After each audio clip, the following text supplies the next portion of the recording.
Hello and welcome to the Sidereal Insights Astro Update for October 8th, 2018.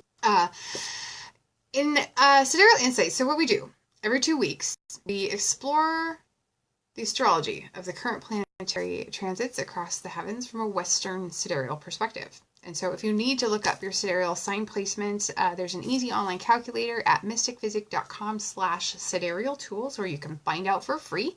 And you may want to have that with you as you watch this broadcast. We'll be talking about certain planets and signs and sometimes in particular degrees and points in the chart that you may want to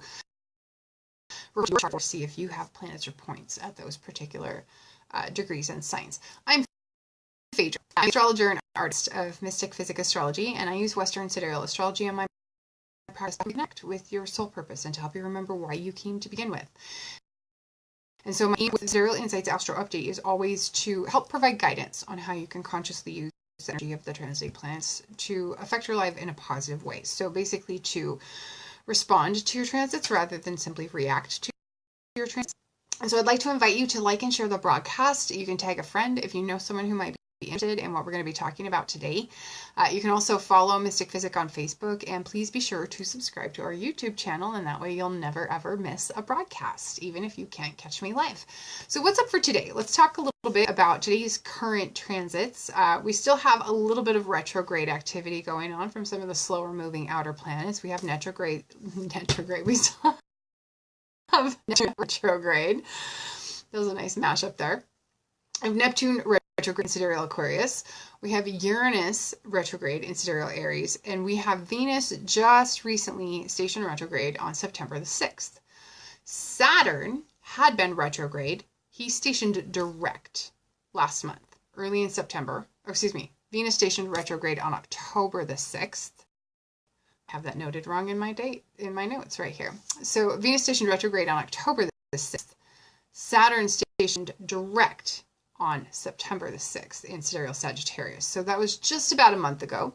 Saturn was retrograde for about 5 months or so. We've also just had Pluto stationed direct. So we had 2 planets go from retrograde to direct motion just very recently in the same sign in sidereal Sagittarius. Okay, so you'll feel that most in the house of a chart where you find Sagittarius, and you'll feel that most in the houses where you find Scorpio and Capricorn, as the rulers were recently retrograde and are now direct. So that's where you can look if you're curious how that might play out in your own chart. I would look to those houses that contain Sagittarius, that contain Capricorn, and that contain Scorpio. Venus retrograde, though, let's talk a little bit about Venus retrograde, because this is the new one. This is the one we're going to be dealing with for the next 6 weeks or so. So she's going to be retrograde in Libra, which is that's her rulership, right? She's right at home in Libra, which is, I think, kind of fortuitous for us in terms of a retrograde event. But Venus does not retrograde as frequently as the other planets. Retrograde typically once per year for several months at a time. The personal planets retrograde. Mercury is the one that most everyone is familiar with. Mercury retrogrades 3 to 4 times a year. Mars retrogrades, I want to say every 2.5 years or so. Venus retrogrades roughly about every 18 months. Okay, so we haven't had a Venus retrograde in about 1.5 years. So it's not a super thing, and she can end up in a different sign every time as she retrogrades. And so Libra is super common for us to experience. So she's going to backtrack across her entire trip through sidereal Libra during this event. Keeping in mind she entered Libra in the month of September. So she's going to retrograde all the way back to 0 degrees of Libra before she stations direct again. And then she'll retrace those in that entire stretch of degrees. Okay, and that's what she'll be doing between now and November 15th. Okay, so when Venus is retrograde, and especially retrograde in Libra, so what this can mean is that we find ourselves reconsidering decisions that we've made, right? Especially decisions that we've made since the very early days of September. It was September 2nd when she first entered Libra. So any decisions that we've made since then could be up for reconsideration. Okay? So you could have second thoughts about anything, about purchases that you've made, about investments that you've made, about joint matters, partnerships, relationships, as Venus backtracks. But like I was saying, she's at home in Libra. And so her stay in Libra, even as she's retrograde, is going to present an opportunity for us to reevaluate relationships and to kind of recenter our relationships around what's truly important to us. This is a wonderful chance to get back in touch with your own personal values and to make sure that values you've held for years are actually still relevant to you in the life that you live now. So sometimes when Venus is retrograde, we might shed connections that just don't serve us any longer, and we might strengthen our ties to those who are important to us. So this is an excellent time for those activities. It's also an excellent time to reassess business arrangements or to explore ways to amend any business arrangements that aren't profitable for us any longer or no longer equitable. Okay. Keep in mind that retrograde is a weakened condition. Okay, and so while reviewing what you've done can be a great way to use the retrograde, trying out new things, especially new things that Venus rules, is not wise or recommended, especially things like radical new looks, hairstyles, clothing, especially buying luxury goods, or anything for your appearance, such as makeup or jewelry or accessories. Okay, cosmetic surgery is also not recommended. Save those things for when Venus goes direct again. Save them for when she's at full strength, and preferably save them for full strength and transiting your rising sign. Like, that's the perfect time for those activities, especially after a really well supported new moon. That's the ideal time to do those activities. But for now, you can still go get your haircut. Just stick with your current stylist and your current hairstyle. Don't try a radical new color or a style, and don't go find a new person to go doing your hair right now, because you probably won't be happy with the outcome. Stick with what you've been doing. Okay, likewise, Venus retrograde can be a fairly opportune time for buying antiques and things like that, because what happens when Venus is retrograde is that we have trouble seeing the true value of things sometimes. We have trouble understanding the transactions, and even things like, like luxury goods that we might purchase. However, that retro part of the word retrograde is a good clue that buying old things of value can be supported.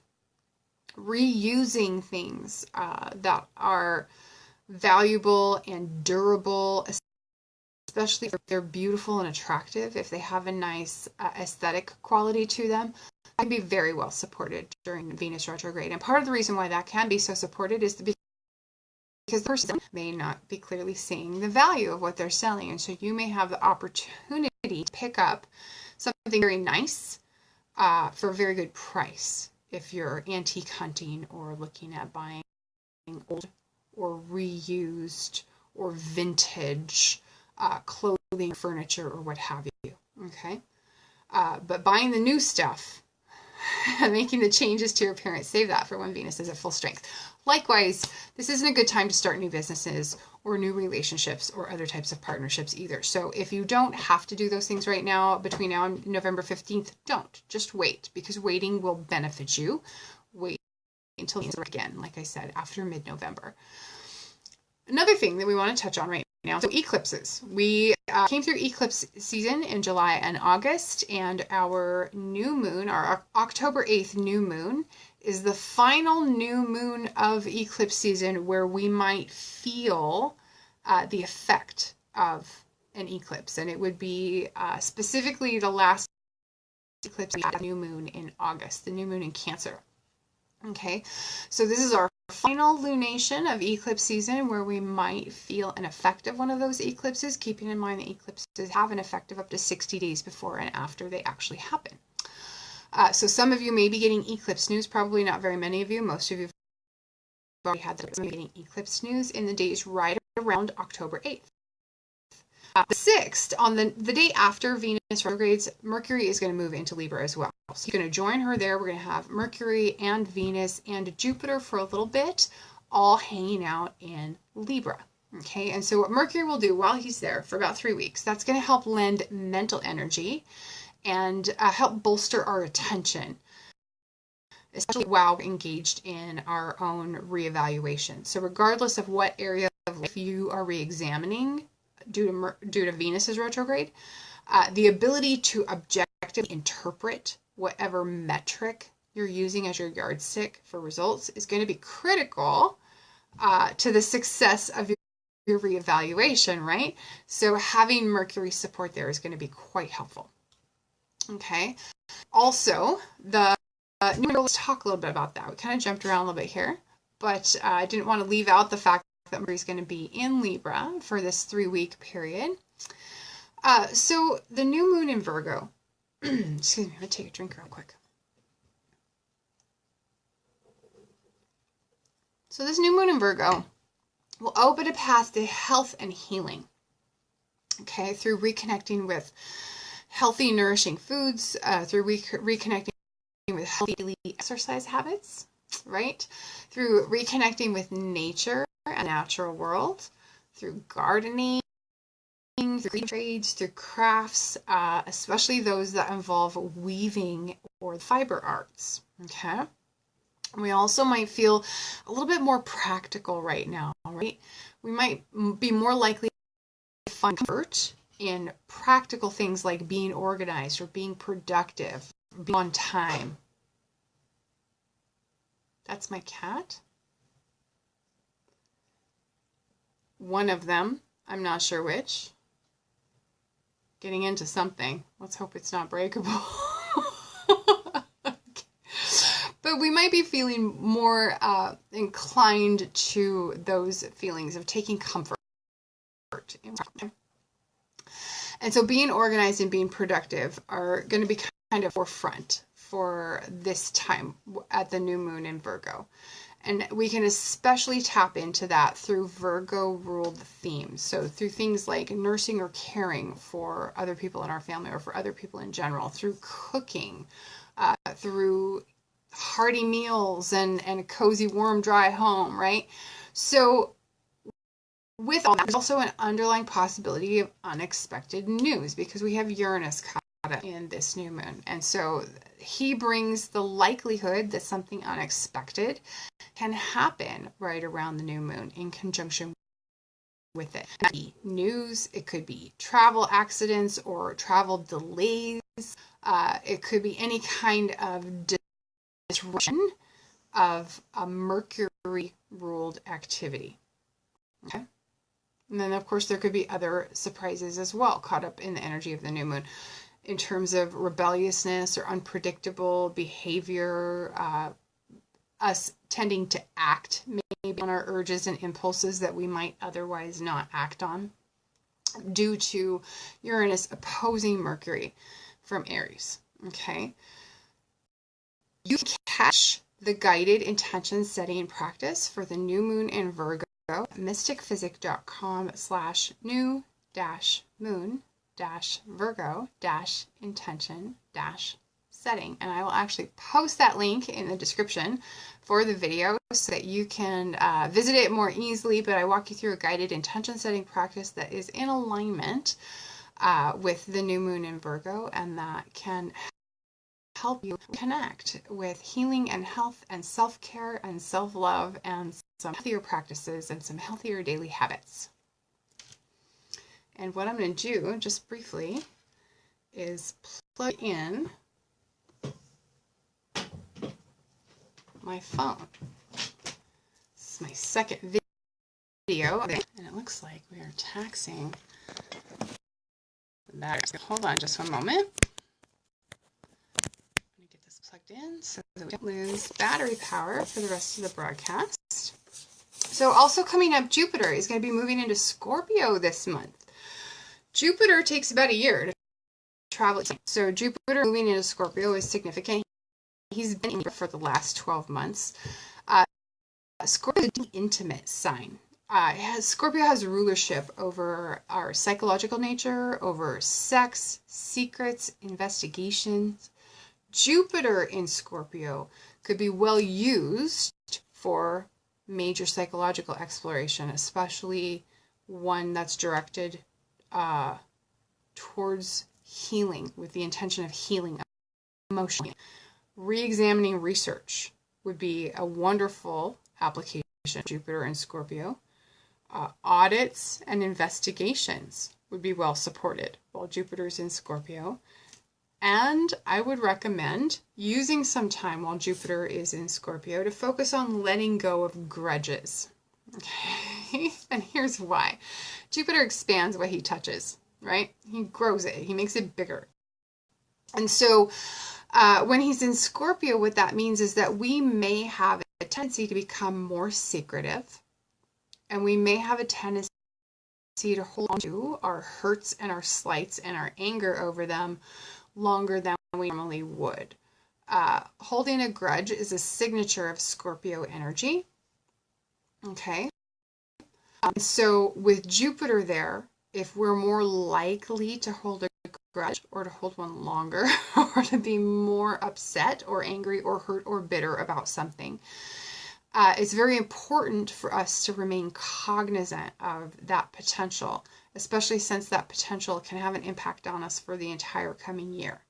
So I would encourage you, while Jupiter's in Scorpio, to make a conscious effort to be aware of when you might be falling into a tendency to hold a grudge against someone that you feel has wronged you, and make a conscious effort to heal that wound and to release that grudge.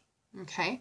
Now, healing and releasing can sometimes involve things like forgiveness. And just because you've forgiven someone doesn't mean you have to allow them to do it to you again, right? There's a difference between forgiving someone and being a doormat. You're still allowed to have boundaries. So keep it in the forefront of your mind is what I would suggest with Jupiter in Scorpio. Okay, so make a conscious effort to release grudges that you might be holding. Make a conscious effort to develop that practice. It's incredibly important to your own mental and emotional health and well-being. Now, we can also discover, this is one of the more positive influences, a greater interest in the occult and in esoteric studies, in metaphysics. Okay, we can have a greater interest in archetypal themes of life, like sex or death or rebirth or transformation, and those themes may be more prominent in our own lives.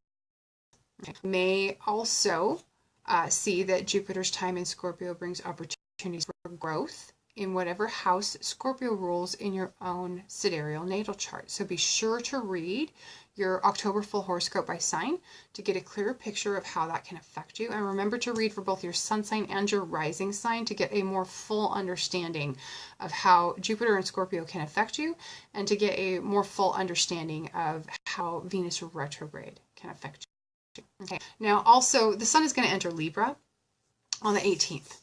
And she'll be in Libra through November 19th. So we will have that major solar ingress happening here in the next couple of weeks. Also, Mercury retrograde is coming. So the third and final Mercury retrograde of the year, and now is the time to get prepared, right? So we'll talk about this a little bit more in depth in the next broadcast. Mercury will be entering the shadow of his final retrograde of the year. I want you prepared and ready for when that happens so that you are not fighting so much with Mercury when he's retrograde. So if you haven't read the full horoscopes by sign for October, read up on those. Head over to the website at mystickphysick.com/sidereal monthly horoscopes. You can read your full horoscopes by sign. Also, be sure to subscribe to the new YouTube channel. I'll share a link for that in the video description. And also this year, we've released the updated 2019 Ultimate Astrological Planner in an academic version and in a disc-bound version.